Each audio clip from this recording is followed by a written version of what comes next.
Fala galera! Então, essa é a nossa primeira aula do projeto Videoaula Cefet, que é um projeto onde as aulas são ministradas por alunos ou ex-alunos do Cefet. Então vamos lá.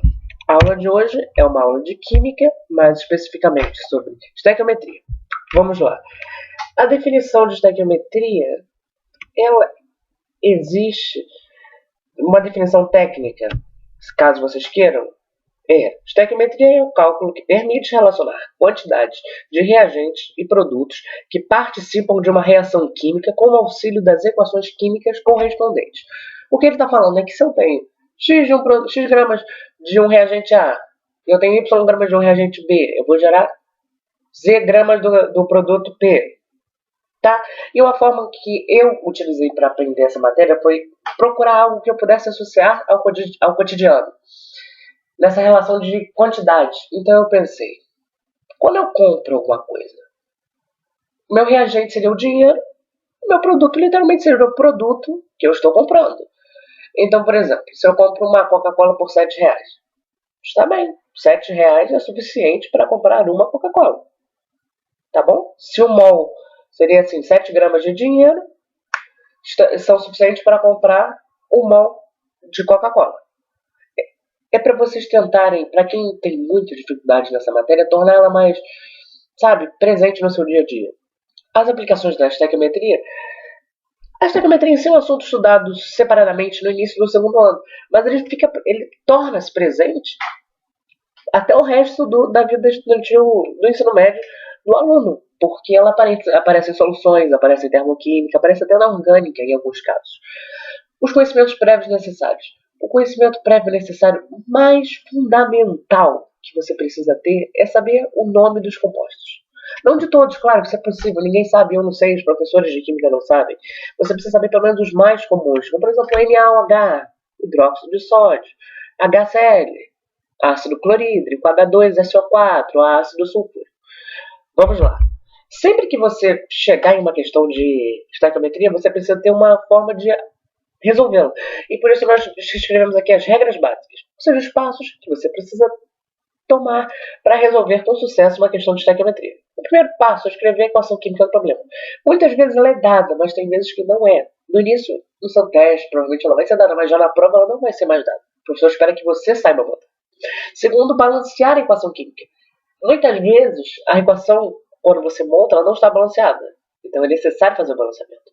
Terceira, identificar as substâncias envolvidas no problema. O problema vai deixar bem claro o que ele quer. E ele vai te dar algo.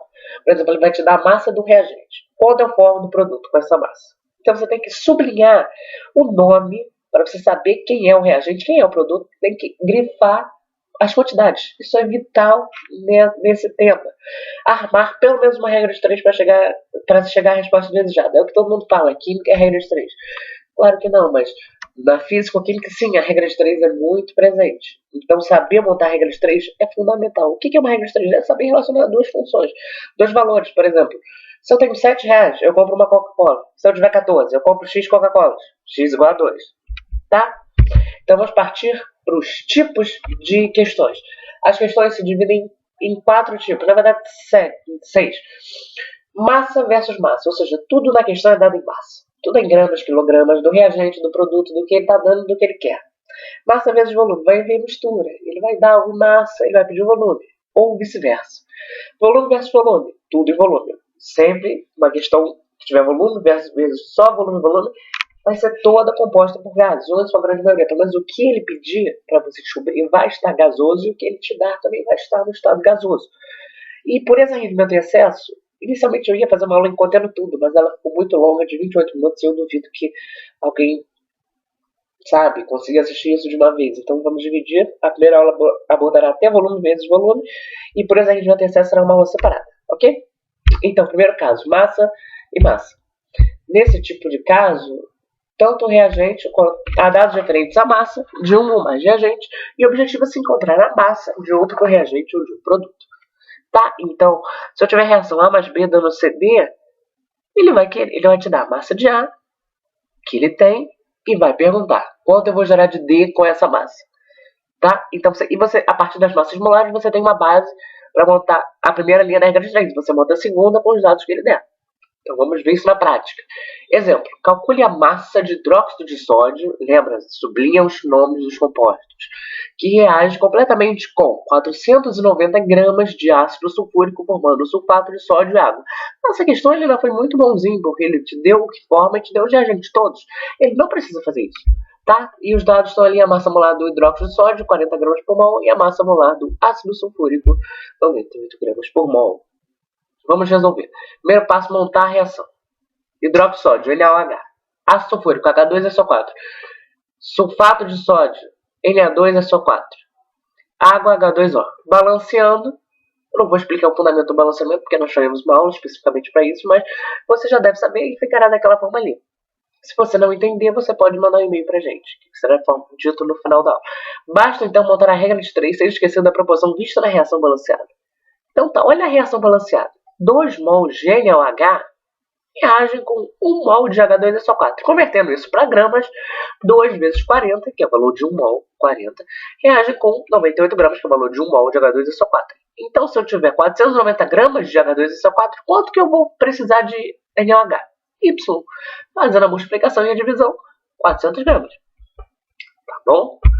Então, segundo caso, massa e volume. Nesse caso, já vai haver uma maior mistura.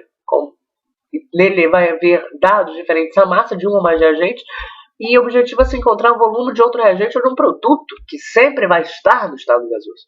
Porque volume não se associa a líquido nem a sólido. Tá? Você tem que ter isso em mente. Mesmo que não seja o objetivo da aula, você tem que saber isso. Exemplo. Qual o volume de gás hidrogênio liberado nas CNTP quando 27 gramas de alumínio reagem completamente com ácido sulfúrico? Tá, e os dados foram massa molar do alumínio, 27, volume de qualquer gás na CNTP, decora isso, coloca no seu coração, 22,4 litros. Para resolver, temos o quê? Começar montando a reação com gás hidrogênio, e gás hidrogênio, perceba que ele é liberado, então ele é o produto. Montando a reação. Os reagentes são alumínio e o ácido sulfúrico dando sulfato de alumínio mais gás hidrogênio. Então, o lançamento está ali bonitinho. Então, vamos montar a regra de 3. Perceba que 2 mols de alumínio produzem 3 mols de H2. Passando isso para grama de alumínio e volume de H2, considerando as CNTP, que tem valor fixo, vamos lá. 2 vezes 27 gramas de alumínio geram 3 vezes 22,4 H2. Se eu tiver só 27, quanto que eu vou gerar? Nesse caso, você nem precisava fazer a conta, porque olha aqui. 2 vezes 27. O 27 está dos dois lados. Você pode contar 27 com 27. E Y vai ser puramente 3 vezes 22,4 sobre 2.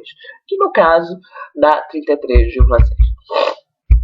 O nosso próximo caso, desculpa que eu estou um pouco gripado, então desculpa pela voz, desculpa às vezes pelo nariz, mas vamos, que esse projeto tem que andar, vocês têm que aprender, tem que passar, tudo dá certo.